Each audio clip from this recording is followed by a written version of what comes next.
In front of such superhuman effort, can one believe in the legend of the whip?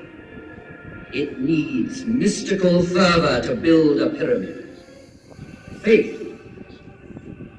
Those who worked here deserve not our pity, but our deepest respect and admiration. They lived through one of those rare times when man knows with absolute certainty what he has to do and where to go, because he believes. Here man thought that death was vanquished.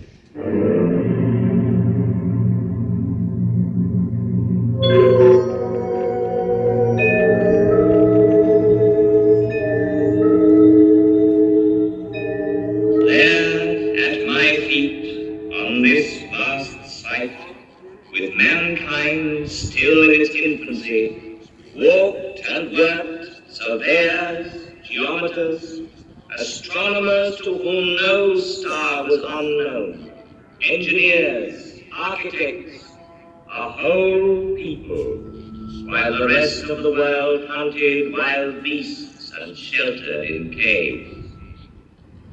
O noble Nile, I salute you, for your waters flow majestically and fostered this sacred enterprise. One day the desert sands invaded the fields, marshes dried up on the river's bank, and so to save his life, man invented civilization. He had to contend with floods, he designed dams and culverts. He came to love the earth and want it for his grave. But soon he wished to outlive the earth. And it was farmers, helped once more by their beneficent river, who built these monumental houses of the dead.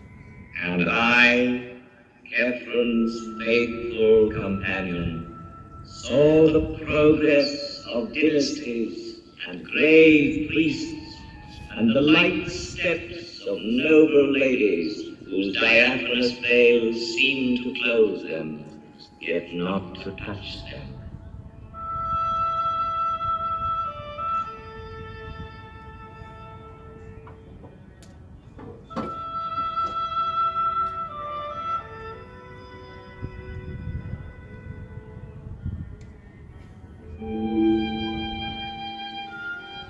Do you remember the story of the falcon who stole a sandal while the women were bathing? He snatched it in his beak and by chance dropped it near a pharaoh who was giving audience in his garden.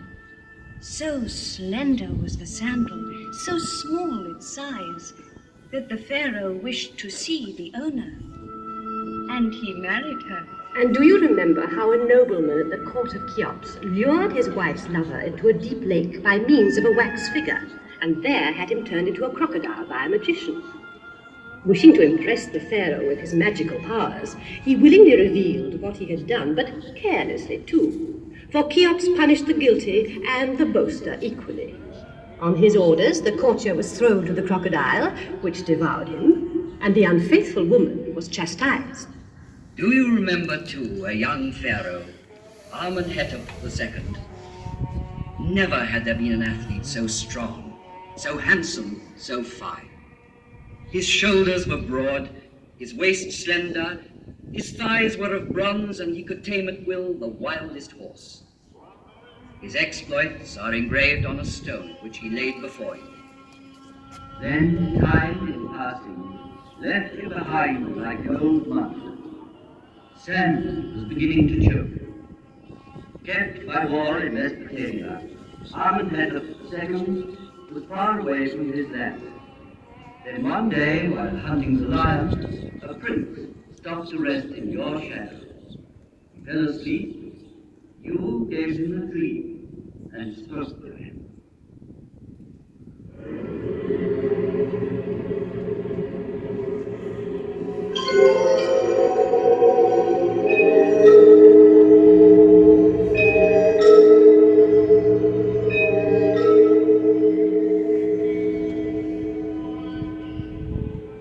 Cast your eyes upon me, my son. Listen to me, and the white crown and the red will be yours. the crown of upper and of lower Egypt. Yours will be the land in its bread and milk. Do you see how I am forlorn? How my body is neglected? I, the master of the plateau of Gizah, deliver me from the sands, and you will be king. When he woke up, the young man obeyed, delivered you from the sands, was crowned as King Tutmosis IV, and had engraved between your forelegs the dream you inspired him with. And then there was great rejoicing.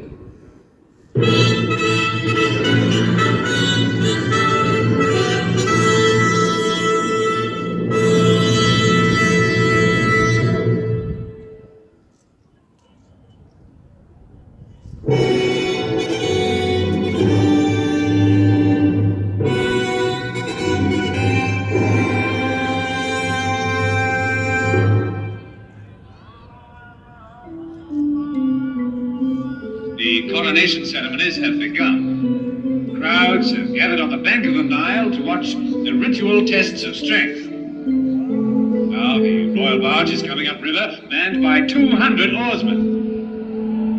Responding to the excitement of the crowd, they increase their pace. The pharaoh himself at the tiller maneuvers perfectly and brings the barge smoothly into the landing stage with a last burst of speed.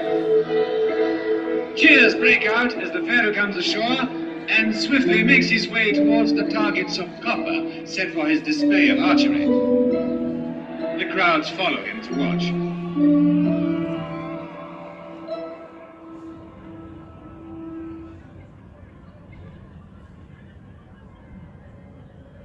Here, while he waits for his bows to be brought, his eye is caught by the bucking of a half-tamed horse, and he harnesses it to his chariot. There's a gasp in the crowd, but the pharaoh is holding the reins tightly and curbing the horse to his will.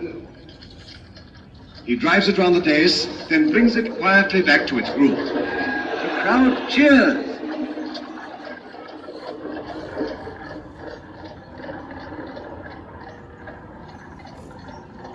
Now the pharaoh has chosen his bow.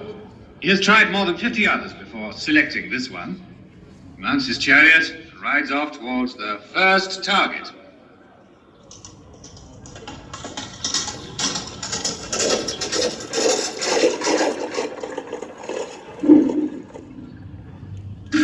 The arrow has gone straight into the center.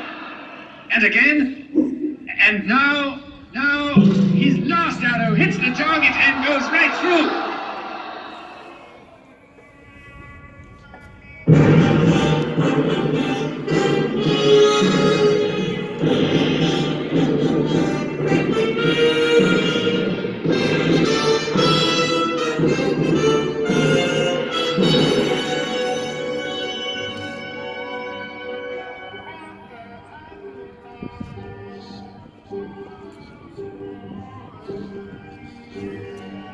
This is his triumph. Standing up in his chariot, the pharaoh makes for the dais where his throne awaits him. The court, the priests, the people present him with praise, incense, and offerings. He receives the double crown and, mounting his triumphal chariot, goes to worship in the temples of Harmachis, Cheops, and Khephren. Long live the pharaoh!